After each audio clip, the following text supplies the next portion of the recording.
चलो वेक्टर लिखो, वेक्टर।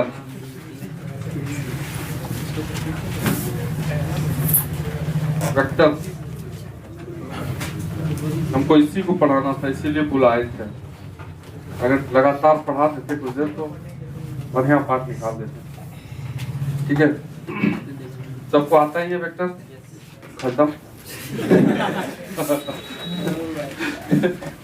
नहीं, अब वेक्टर बताओ, जब 10th के उस समय से पढ़ रहे हो, शुरुआत के 5 महीना तो वही पढ़े होंगे। तो भनक भी नहीं लगाता क्या है। नहीं पढ़े थे 5 महीना?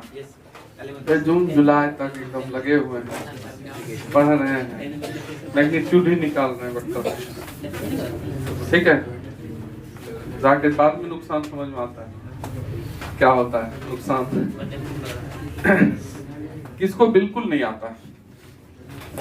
बताओ बताओ, कोई तब ना हम समझेंगे कि बिल्कुल नहीं आता। बिल्कुल नहीं आता तुमको भी? तुमको नहीं आता? जबरदस्ती नहीं पढ़े तुम फिजिक्स? तुमको थोड़ा, तुम लोग को पूरा आता?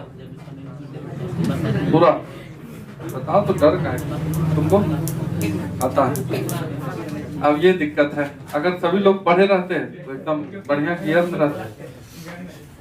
अच्छा चलो कोई बात, इतना तो जानते हो ना कि वेक्टर में मैग्नीट्यूड डायरेक्शन दोनों होता है। बात मत करो, इतना तो समझते हैं कि वेक्टर में मैग्नीट्यूड डायरेक्शन दोनों होता है।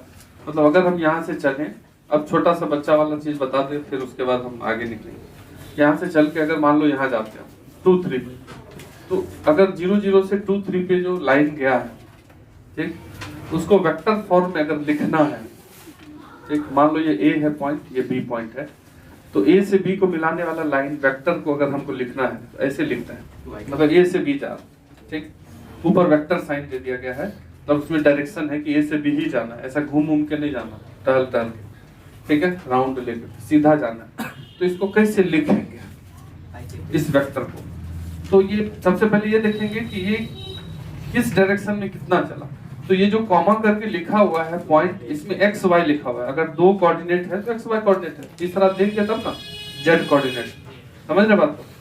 तो तुम शुरू में एक्स में कहाँ हो? 0 में। फिर एक्स में कहाँ तक गए? तो कितना चले? 2 चले, 2 यूनिट चले एक्स में, मतलब एक्स में फाइनल माइनस एक्स का इनिशियल, और एक्स में चल रहे हैं तो एक्स में यूनिट डायरेक्शन आई कैप से नोट होता है। मतलब आई कैप यूनिट डायरेक्शन है, किस डायरेक्शन में? X direction. आई कैप अगर कहीं लिखा हुआ है, अगर कहीं पे ये लिखा हुआ है कि 3 आई कैप, तो मतलब हम एक्स डायरेक्शन में इतना चले, इसका मैग्नीट्यूड 1 होता है। आई कैप का सिर्फ डायरेक्शन शो होता है कि वो एक्स डायरेक्शन में चल रहा है। बात समझ नहीं समझ? तो अगर हम x में 0 से 2 चले तो 2 - 0 लगा देंगे x वाला यूनिट वेक्टर। समझ गए? अभी यूनिट वेक्टर भी लिखवा देंगे क्या होता है बच्चा वाला। और y में कितना चले तो 3 से 0 माइनस कर दो, क्योंकि फाइनल पोजीशन 3 पे है y में, और ये 0 है j कैप। अगर तीसरा कोऑर्डिनेट रहता तो k कैप लगा, z डायरेक्शन। समझ रखने बात को? तो ये वेक्टर फॉर्म में लिखते हैं हम, initial minus final 2i + 3j। तो अगर ठीक, अब मैग्नीट्यूड क्या होता है, डायरेक्शन क्या होता है वेक्टर, ये है मैग्नीट्यूड एंड डायरेक्शन। ठीक, निकालते अगर मान लो कोई वेक्टर दिया हुआ है कि अगर a vector is equal to x i plus y, ऐसा लिखा हुआ है, इसका क्या मतलब हुआ कि वेक्टर जो है वो ऐसे चल रहा है और यहाँ एक्स वाई है, एक्स कॉमा वाई, तब ना x - 0 आई या y - 0 j होता होगा। समझ रहे बात? यही मतलब है उसका, और क्या मतलब है? तो ये लेंथ कैसे निकालोगे बताओ जरा? उसी को मैग्नीट्यूड बोलेंगे, लेंथ को मैग्नीट्यूड बोलेंगे कि नहीं बोलेंगे? तो कैसे निकालोगे लेंथ? ऐसे बिना वेक्टर का भी नहीं निकाल देंगे राइट एंगल ट्रायंगल से। ये राइट एंगल बना दो, x में ये कितना चला है x, तब ना वहाँ x है, और y में कितना गया है y, तो ये हाइपोटेन्यूज कैसे निकालते हैं? Root under x। तो इस वेक्टर का जो मैग्नीट्यूड होता है उसको हम वेक्टर पे मॉड लगा देते हैं। ठीक, समझ नहीं बात? या अगर खाली ये लाइन ऊपर वाला हटा दे, खाली a लिख दे, तो उसका मतलब खाली मैग्नीट्यूड की बात कर रहे हैं। अगर बिना डायरेक्शन का ऐसे करके लिख दिया और वो डायरेक्शन मैग्नीट्यूड कितना निकला, तो x² + y² अंडर रूट, मतलब i का कोफिशिएंट का स्क्वायर प्लस j का कोफिशिएंट का स्क्वायर, डायरेक्ट मैग्नीट्यूड दे देगा। और जो डायरेक्शन है कितने एंगल पे जा रहा है, तो उसके लिए हम tan थीटा निकालते हैं। अगर इस ट्रायंगल में tan थीटा की बात करो और डायरेक्शन के लिए अगर tan थीटा की बात करो तो tan theta is equal to p by p y by x। समझ रहे बात? यानी कि थीटा इज इक्वल टू क्या हो जाएगा फिर tan inverse y by x। Theta निकल जाएगा नहीं निकल जाएगा? समझ रहे बात को? तो डायरेक्शन कैसे निकालते हैं, तो j का जो कोएफिशिएंट है अपॉन x का coefficient tan theta is equal to magnitude कैसे निकालते हैं, रूट अंडर i। अगर तीसरा रहता तो तीसरा भी करते हैं, ठीक है, ये समझाने के लिए लिखे। लिखोगे भी क्या, मतलब जिसको नहीं आता उसके लिए बोल रहे, बाकी कोई दिक्कत नहीं है, नहीं लिखोगे जो लिख सकते हो वो लिख सकते हो फास्ट में ये सब चीज। तीसरा चीज होता है कंपोनेंट, वेक्टर का कंपोनेंट, ठीक है, कंपोनेंट ऑफ वेक्टर। ये सब चीज हम मान के चल रहे थे कि तुम लोगों को आता है, कुछ लोग बोले कि नहीं आता है, इसलिए लिख देते हैं, ठीक है। कंपोनेंट ऑफ वेक्टर, कंपोनेंट किसको बोलते हैं, तोड़ देना सिर्फ x y z तोड़ देना, ठीक है।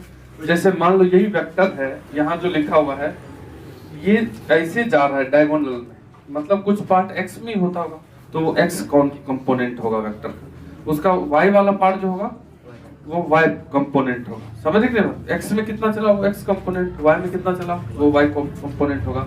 तो अगर कोई वेक्टर है, जैसे मान लो ये वेक्टर है a, ठीक, a अगर इधर जा रहा है इसका मतलब ये x y दोनों में जा रहा है, नहीं अगर सीधा x एक्सिस पे चलेगा तब ना बोलेंगे x में जा रहा है, खाली y में चलेगा तब ना y में जा रहा है। दोनों डायरेक्शन में जा रहा है तो इसका x कंपोनेंट भी होगा, इसका y कंपोनेंट भी होगा।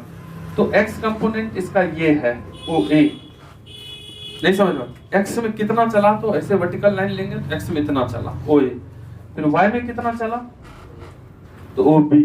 समझ रहे ना बात क्या बोला? ये जो A वेक्टर है, अगर इसको देख के तुमको कोई बोले कि बताओ ये x में कितना चला, तो फोटो में देख के क्या बताओगे, OA चला, y में कितना चला OB चला।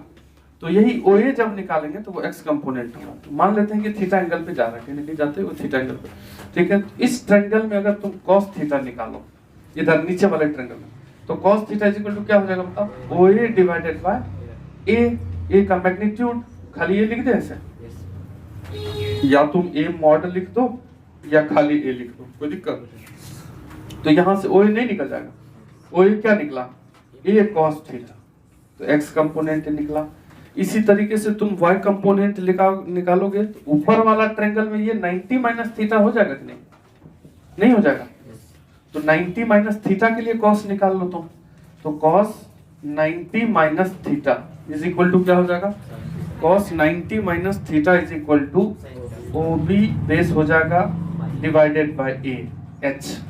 तो OB इज इक्वल टू क्या निकल जाएगा, A sin थीटा। ये y कंपोनेंट हो गया कि नहीं? तो किसी भी वेक्टर को कंपोनेंट में अब डायरेक्ट तोड़ना है हमको, ऐसे थोड़ी ना बार बार अब ट्रायंगल बनाते चलेंगे, तो हो गया काम। जैसे कहीं लिखा हुआ है कंपोनेंट में तोड़ना है उसको, तो बिना देखे आंख बंद करके लिखना है। जैसे इस ए वेक्टर को लिखना है, फाइनली हम क्या लिखेंगे, अपना जो वेक्टर है ए, वो दोनों कंपोनेंट में ऐसे है, देखो कैसे है। तो ए वेक्टर का मैग्नीट्यूड लिख लो, एक्स में कितना एंगल बना रहा, तो कॉस थीटा, कॉस लिख लो, एक्स में एंगल आई लिख दो, मतलब एक्स में इतना चला, प्लस ए कॉस ही लिखो, एक्स में वाई में कितना एंगल बना रहा है, तो 90 माइनस थीटा लिख दो, यहाँ जे लिख दो। मतलब जो अपना ए वेक्टर है वो हो गया ए कॉस थीटा आई प्लस ए साइन थीटा जे।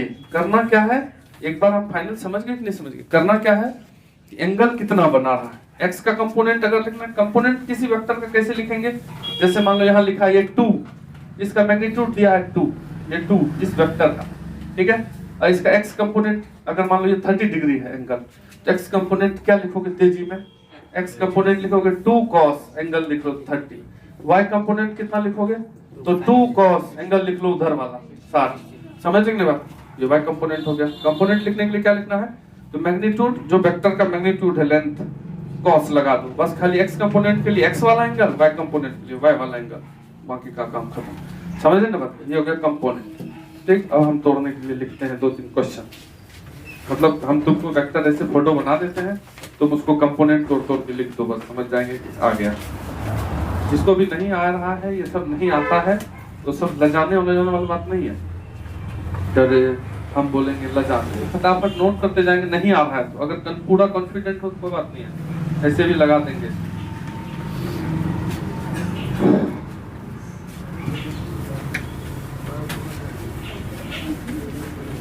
एक दिन जो है ना यहाँ आकर के पूरा पढ़ के फिर अपना नाश्ता पानी करके चल देना। परीक्षा जो है तुम लोग का इसलिए मुझे दया आता है तो फिर कर देते एक दिन बाद काम ही हो जाता है। तुमको लगता है टेंशन तो होता होगा थोड़ा थोड़ा भी, एग्जाम में होता ही है। जो पढ़ता है उसको ज्यादा होता है, जो एकदम मस्त रहता है उसको भी होता है दूसरा टेंशन।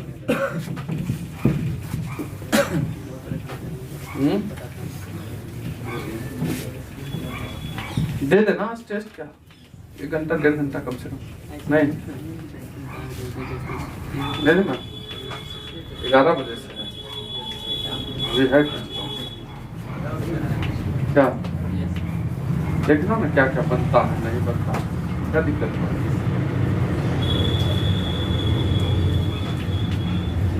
देखो मतलब वेक्टर को कंपोनेंट फॉर्म में लिखना है, ठीक है। क्वेश्चन लिखते हैं कि एक वेक्टर है जिसका मैग्नीट्यूड 5 है, ठीक, और डायरेक्शन जो है वो मैग्नीट्यूड डायरेक्शन देते हैं, उसको वेक्टर कंपोनेंट फॉर्म में लिखना है, आई जे के फॉर्म, ठीक है। डायरेक्शन है तुमको 30 डिग्री ईस्ट ऑफ नॉर्थ, ठीक। दूसरा है मैग्नीट्यूड दिया हुआ है 2, मैग्नीट्यूड दिया हुआ है 2, और जो डायरेक्शन है वो है ईस्ट साउथ, और जो डायरेक्शन है वो है ईस्ट साउथ। मतलब तुम समझ रहे हो क्वेश्चन, ये सीधा मैग्नीट्यूड और एंगल दिया हुआ है, डायरेक्शन कहां से कहां जा रहा है, किधर जा रहा है, तुमको उसको आई जे के फॉर्म में लिखना है, तोड़ के कि एक्स में कितना वाई में कितना, तो लिख के बताओ।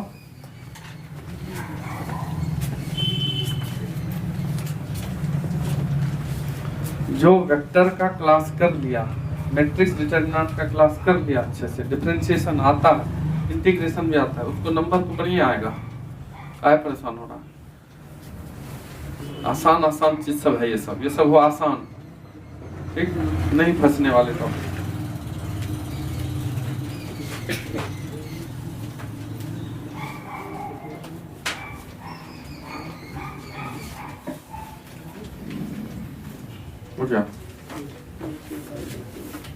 अब अंग्रेजी में नहीं पढ़े हैं सर, ईस्ट ऑफ नॉर्थ का क्या मतलब होता है, तो गड़बड़ा जाएगा। यहाँ लिखा है ईस्ट ऑफ नॉर्थ। जो इंग्लिश मीडियम वाले हैं, तुम कौन मीडियम में हो, इंग्लिश बताओ, ईस्ट ऑफ नॉर्थ का हिंदी क्या होता है? क्या बोलिए? पूरब से उत्तर क्या है? अच्छा, तुम बताओ कैरियर, ईस्ट ऑफ नॉर्थ का क्या मतलब होता है?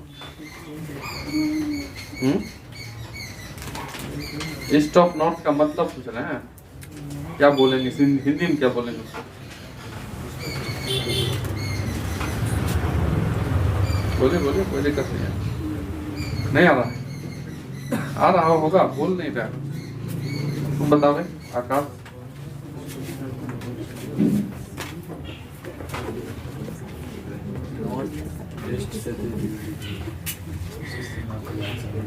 इधर कौन है, तुम बताओ। Nitish Kumar, east of north का क्या मतलब?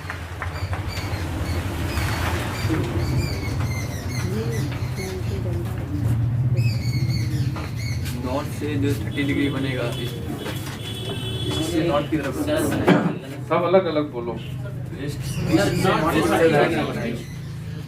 ईस्ट ऑफ नॉर्थ का मतलब नॉर्थ से ईस्ट की ओर, ठीक, इधर से इधर, ठीक। मतलब कहने का अर्थ है, तुम उल्टा बोले थे, ठीक है। ये नॉर्थ है ना, इधर से 30 डिग्री इधर, यहाँ से 30 डिग्री इधर, ये ऐसा जा रहा है वेक्टर। ये 30 डिग्री दिया, ये नहीं दिया 30 डिग्री नॉर्थ से। अब ये तो मालूम ना कि नॉर्थ होता है, चले गए यहाँ ये ऊपर वाला नॉर्थ होता है, ये मालूम है ना? हाँ sir. North south east west. Physics में क्वेश्चन भी था सर इस टाइप से। कब एग्जाम में? ठीक है, तो ये नॉर्थ और ये होता है ईस्ट। तो नॉर्थ से ईस्ट की ओर 30 डिग्री, ये हो गया। वेक्टर का मैग्नीट्यूड 5 है, तो ये 30 है, तो ये कितना हो गया? 7। मान लेते हैं वेक्टर का नाम ए है, तो लिख दिया ए को 5 cos x वाला angle 60i plus 5 cos y वाला एंगल 30j। 5 cos तो लिख ही देना है, मैग्नीट्यूड cos, जिस एक्सिस का लॉन्ग लिखना है वो एंगल लिख दो वहां पे, बस काम खत्म। ये हो गया 5 cos 60 कितना होता है? Half i। cos 30 कितना होता है? तो √3/2j। ये हो गया तुमको ए वेक्टर, वेक्टर फॉर्म में लिख दिया। अब बताओ, बोलो किसको नहीं आया? आया? नहीं आया तो बोलो। दूसरा वाला तो लिख ही दिया। ईस्ट साउथ मतलब बीचों बीच। अगर कुछ नहीं लिखा हुआ है, एंगल ईस्ट साउथ लिखा हुआ है, इसका मतलब एकदम ईस्ट और साउथ के बीच से 45 डिग्री पे निकल जाएगा। तो ऐसा फोटो बनेगा दूसरा वाले का। ईस्ट साउथ कहाँ है? यह है साउथ, यह east.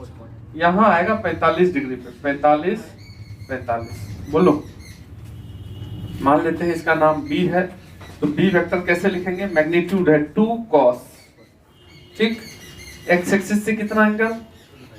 45 degree i plus 2 cos y axis से कितना? बोलो ये वाई एक्सिस से कितना एंगल?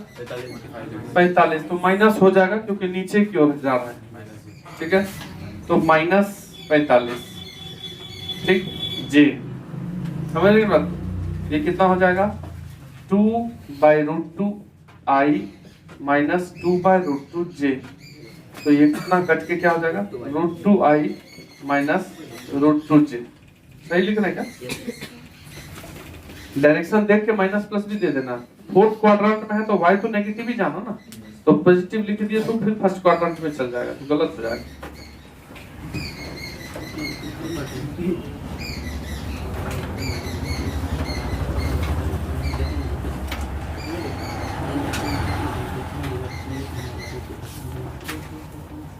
ठीक है, आगे बेसिक लिखने के लिए कि नहीं आया? बताते भी नहीं आया। जिसको नहीं आता था तो आया लिखने तो ठीक है।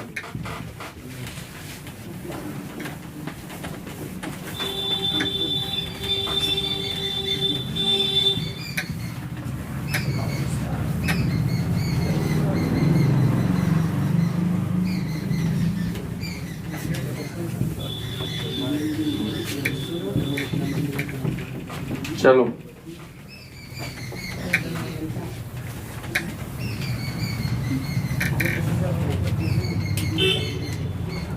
टाइप्स ऑफ वेक्टर, हेडिंग दो, types of vector, types of vector. पहला लिखो collinear vector, collinear vector. Collinear vector मतलब है एक ही डायरेक्शन में एक लाइन पे एक ही लाइन पे पैरेलल पे। यहाँ है ये वेक्टर, हम लोग फ्री वेक्टर पढ़ रहे हैं। फ्री वेक्टर मतलब फ्री स्पेस। फ्री वेक्टर मतलब जैसे हम इस वेक्टर का अध्ययन यहाँ करें तो तुम लेके घर चले जाओ, वहां भी वही होगा उसका सब चीज। एक पॉइंट से सारा नहीं समझ नहीं फ्री वेक्टर का मतलब ये हो गया कि हम इस ऐसा वेक्टर यहाँ पे है, इस डायरेक्शन में जा रहा है, इसको सेम ऐसे ही उठा के तुम पूर्णिया से दूसरे शहर ले जाओगे तो उसका सारा चीज वही रह जाएगा। ऐसा नहीं होगा कि जगह बदलने से बदल जाएगा, समझ रहे? उसका वही डायरेक्शन, मैग्नीट्यूड, सब काम वही करता रहेगा, तो फ्री वेक्टर बोलते हैं। ठीक है, बदल जाता तो फ्री वेक्टर नहीं होता। तो हम लोग फ्री वेक्टर पढ़, जैसे यहाँ एक वेक्टर है, एक वेक्टर तुम्हारे घर में ऐसा है, तो दोनों कोलिनियर। समझ, ये नहीं कि अब ऐसा वेक्टर किसी के आगे में होना चाहिए, सीधा में एक लाइन पे होना चाहिए, वो नहीं है। पैरेलल, एंटी पैरेलल भी चलेगा, उल्टा साइड में, खाली लाइन सेम होना चाहिए। ठीक है, तो उसको कोलिनियर वेक्टर समझ गए ना? आपको कोलिनियर वेक्टर लिख लेते हैं, vectors which are parallel to the same line, vectors which are, ये पैरेलल लिख दिए, parallel to the same line, ठीक है, vectors which are parallel to the same line are called collinear vector, are called collinear vector, ठीक है, collinear vector. Such vectors have either same direction, such vectors have either same direction, such vectors have either same direction or opposite direction, collinear vector में direction opposite भी हो सकता है और same भी, ठीक है, सेम भी। If they have same direction, if लिखना है फटाफट, if they have same direction, then they are called like vector, then they are called like vector, check, if they have same direction then they are called like vector, and if they have opposite direction, and if they have opposite direction,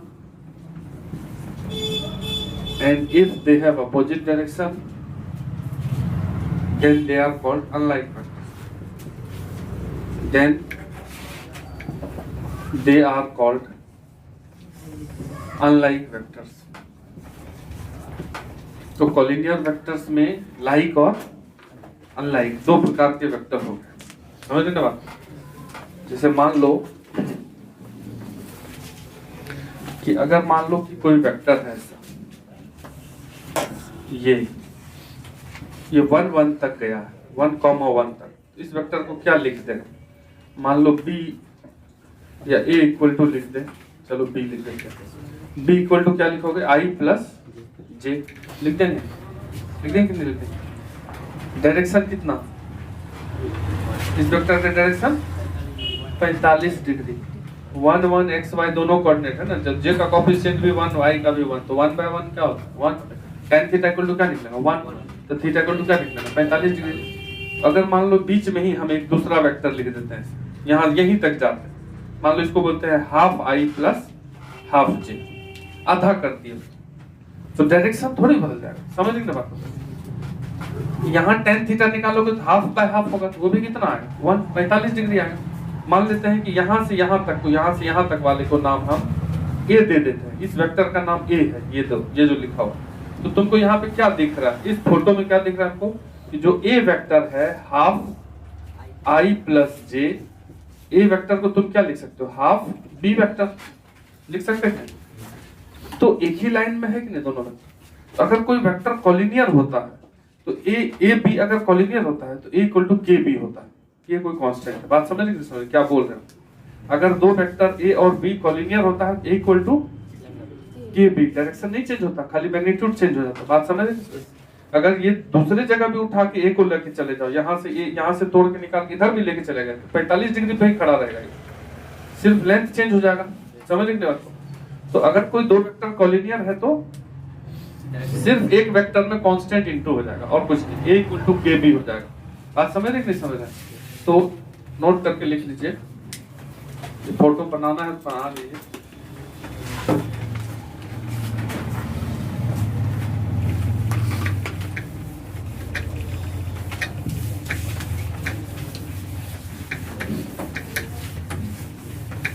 target batch में जो नहीं पढ़ा और CBSE board से दिया परीक्षा ईमानदारी से, उसको पता चल गया होगा, इसीलिए ना समझाते हैं। फिजिक्स में भी ठीक ठाक लेंथी कर दिया कि नहीं, ठीक है, करेगा ही वो, सेम टू सेम वैसे ही, थोड़ा टाइम लगता है। तुमको क्या हो गया, क्या क्लियर हो गया, सीबीएसई में जाना तब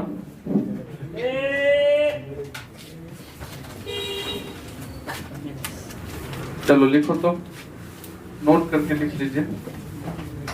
if A and B, if A and B are collinear, A and B मतलब वेक्टर है A and B, ठीक है, then A is equal to, तुम लिख सकते हो KB, K कोई कांस्टेंट है, या B equal to KA भी लिख सकते हो। K क्या है? स्केलर है कोई, ठीक है, ये नहीं उसको भी तुम वेक्टर मान लेना, समझ ले बात। अब यहाँ पे दो केस है, अगर वो K पॉजिटिव हुआ, if K is पॉजिटिव तो लाइक वेक्टर सेम तरफ जाएगा, समझ लीजिए बात। अगर K पॉजिटिव है तो A and B are like vector, then A and B are like vector। अगर A इधर जा रहा है और उसमें माइनस लगा दिया तो उल्टा घूम जाएगा, समझ लीजिए बात। अगर K नेगेटिव हुआ तो A and B are unlike vector, unlike vector, समझ रहे बात।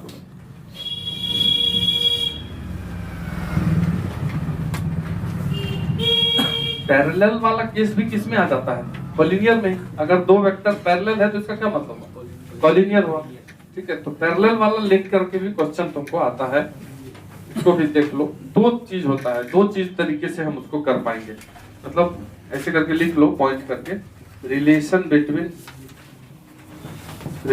Between two parallel vectors, two parallel vectors, relation between two parallel vectors, ठीक है। पहला चीज तो यही हुआ कि अगर A और B are parallel, if A and B are parallel, ठीक है,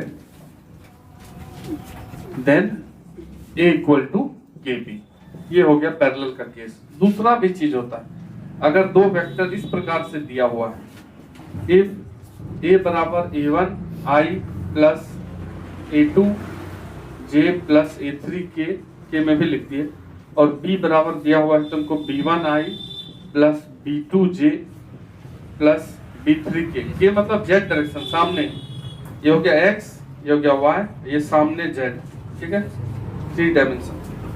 तो अगर ये दोनों वेक्टर पैरेलल है तो एक तरीका तो ये भी चेक करते हैं कि इसका और इसका देखेंगे तो खाली ये इसमें कुछ इंटू होता होगा, इसमें भी कुछ इंटू, तीनों में सेम टू सेम चीज इंटू होगा, तभी ना इक्वल टू के भी आएगा, ठीक है।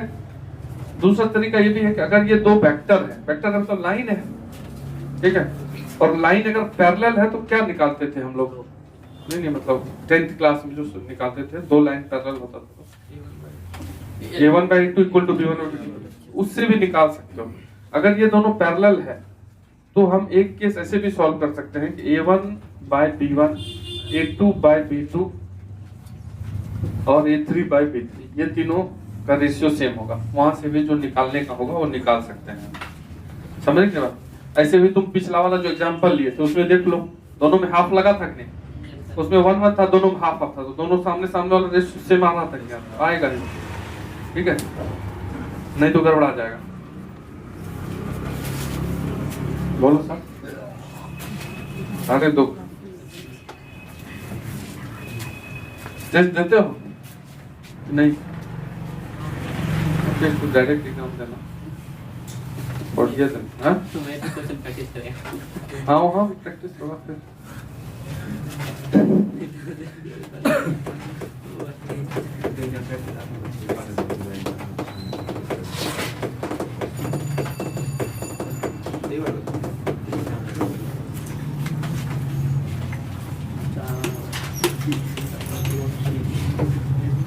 अच्छा एक चीज जानते हो नहीं, पोजीशन वेक्टर क्या होता है?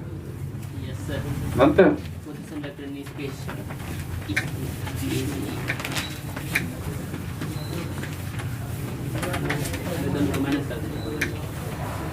देखो जैसे ये लिखा रहता है ना, a vector equal to 2i plus 3j, मतलब कोई पॉइंट है ए जिसका ये पोजीशन वेक्टर है, मतलब ओरिजिन से मिलाने पे ये ए पॉइंट को मिलाने पर ये वेक्टर बनता है, समझ रहे हैं बात।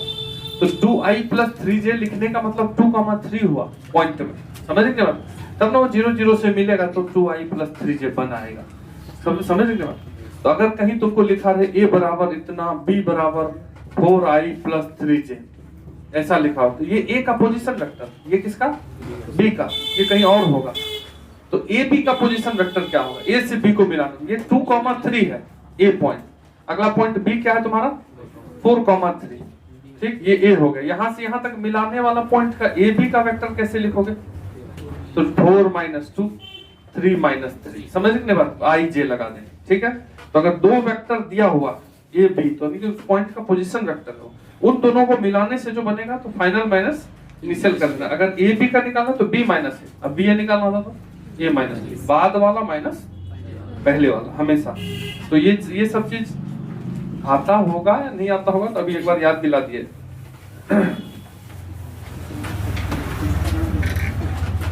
ठीक, इफ ए इक्वल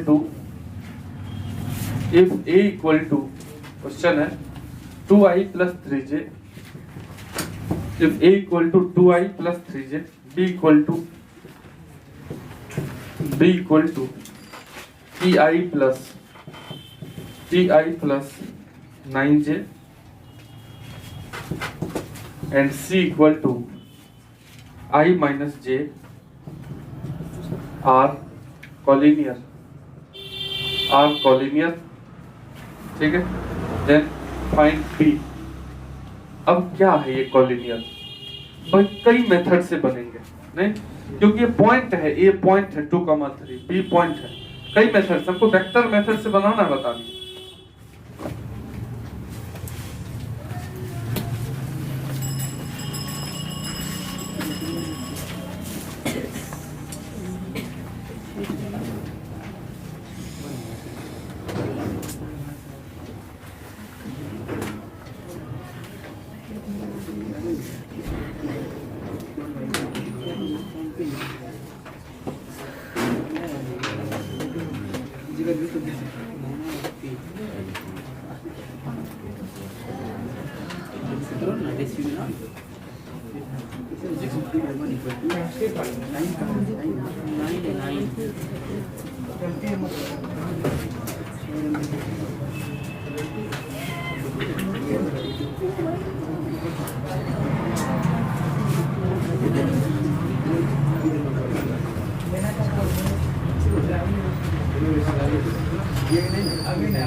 कितना 7/2 कैसे बनाया, ए बी पहले निकाले फिर हाँ ऐसे तो कई मेथड है, लेकिन यहाँ पे क्या करेंगे, पहले हम ए बी वेक्टर निकालेंगे जो कि ए से बी को मिलाने वाला लाइन, ये अलग अलग पॉइंट है, ये बी सी ऐसा, ये तीनों कॉलिनियर। ऐसे तो तुम ट्रायंगल वाला मेथड से भी बना सकते हो, एरिया ऑफ ट्रायंगल 0 का। तो पहले ए बी वेक्टर लिखोगे तो b माइनस ए, तो b - 2i, और फिर क्या लिखेंगे 9 - 3 तो 6j, फिर कौन सा निकाल लें, AC निकाल लो या जो निकालना है AC ही निकाल लो क्योंकि उसमें B नहीं है, AC वेक्टर लिख लेते हैं। तो C माइनस, तो I - 2i - i, उसके बाद -j - 3j -4, ये हो गया AC। ये दोनों वेक्टर कोलिनियर हो जाए क्योंकि A B C तीनों सेम पॉइंट पर, A B निकाल लो चाहे AC निकाल लो, एक ही लाइन पे जाएगा। तो अगर ये दोनों कोलिनियर है तो यहाँ पे क्या हो जाएगा, इसका I का P - 2, यहाँ पे -1, यहाँ पे 6, यहाँ पे -1, यहाँ क्रॉस मल्टीप्लाई करके B निकाल लो 7/2, ये आंसर।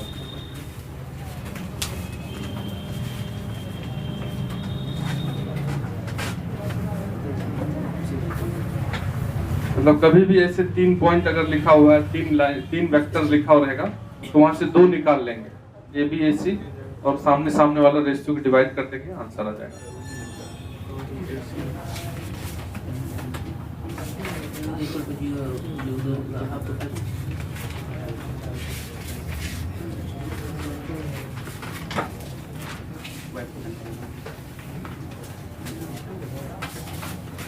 लिख लिए?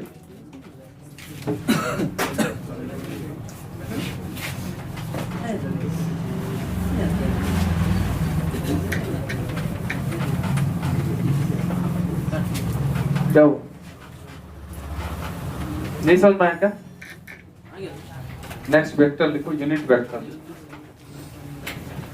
यूनिट वेक्टर मालूम है क्या होता है? यूनिट वेक्टर जिसका मैग्नीट्यूड 1 हो, 1 हो, ठीक है? तो लिख लो वेक्टर्स whose magnitude is 1, जिस वेक्टर का मैग्नीट्यूड 1 है, ठीक है? अब इसके बाद लिख लो unit vector along a vector, along a vector A। अगर किसी वेक्टर A के along यूनिट वेक्टर लिखें, is denoted by A cap. किसी वेक्टर A के along यूनिट वेक्टर को कैसे लिखते हैं? A cap, and A cap is equal to होता है A वेक्टर बाई उसका मैग्नीट्यूड। किसी वेक्टर का यूनिट वेक्टर क्या होता है? उस वेक्टर को उसके मैग्नीट्यूड से डिवाइड करते हैं। जैसे मान लो एग्जांपल लेते हैं, ठीक है? अगर कोई वेक्टर है A I J, तो ये यूनिट वेक्टर है क्या? सबसे पहले क्या चेक करोगे? मैग्नीट्यूड। तो इसका मैग्नीट्यूड कितना आ रहा है? √2। A का मैग्नीट्यूड निकाल के देखो कितना आ रहा है। इसमें I में 1 का स्क्वायर, J में 1 का स्क्वायर, तो √2, यानी कि ये यूनिट वेक्टर नहीं है। तो यूनिट वेक्टर क्या होगा? तो अगर यूनिट वेक्टर निकालना है A के डायरेक्शन में, तो A कैप लिखेंगे उसको। तो यूनिट वेक्टर इक्वल टू क्या होता है? वो वेक्टर बाय उसका मैग्नीट्यूड, उतना से ही उसको भाग कर देंगे तो 1 नहीं हो जाएगा। तो ये जो वेक्टर है I प्लस J, उसको किससे डिवाइड कर दोगे? √2 से, जो उसका मैग्नीट्यूड है।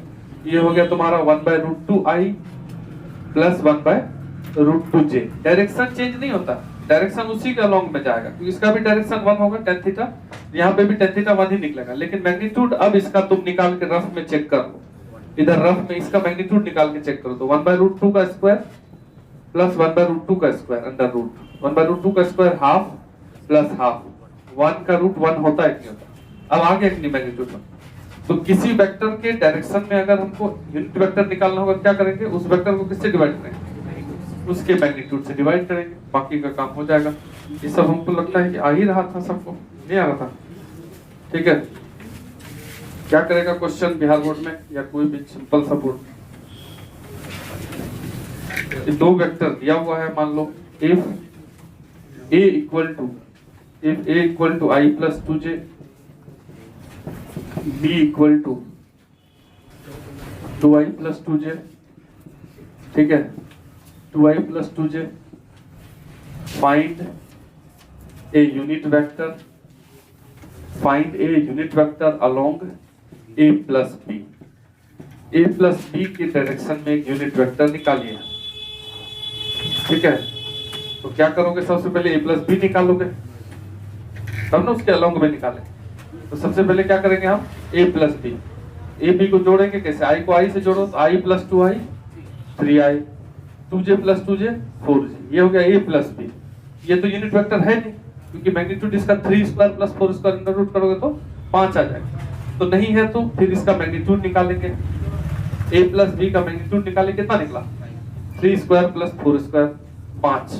इसलिए जो यूनिट वेक्टर होगा, unit vector along A plus B, A plus B के डायरेक्शन में यूनिट वेक्टर क्या होगा? A प्लस B वेक्टर जिसके अलोंग में निकालना है वही, और उसी का magnitude. A plus B vector तुम्हारा है 3I प्लस 4J, और 5 से डिवाइड कर दिया, ये हो गया तुम्हारा 3/5I प्लस 4/5J। ये आंसर, इसको रूट करके निकालोगे तो 1 आएगा। आएगा कि नहीं आएगा?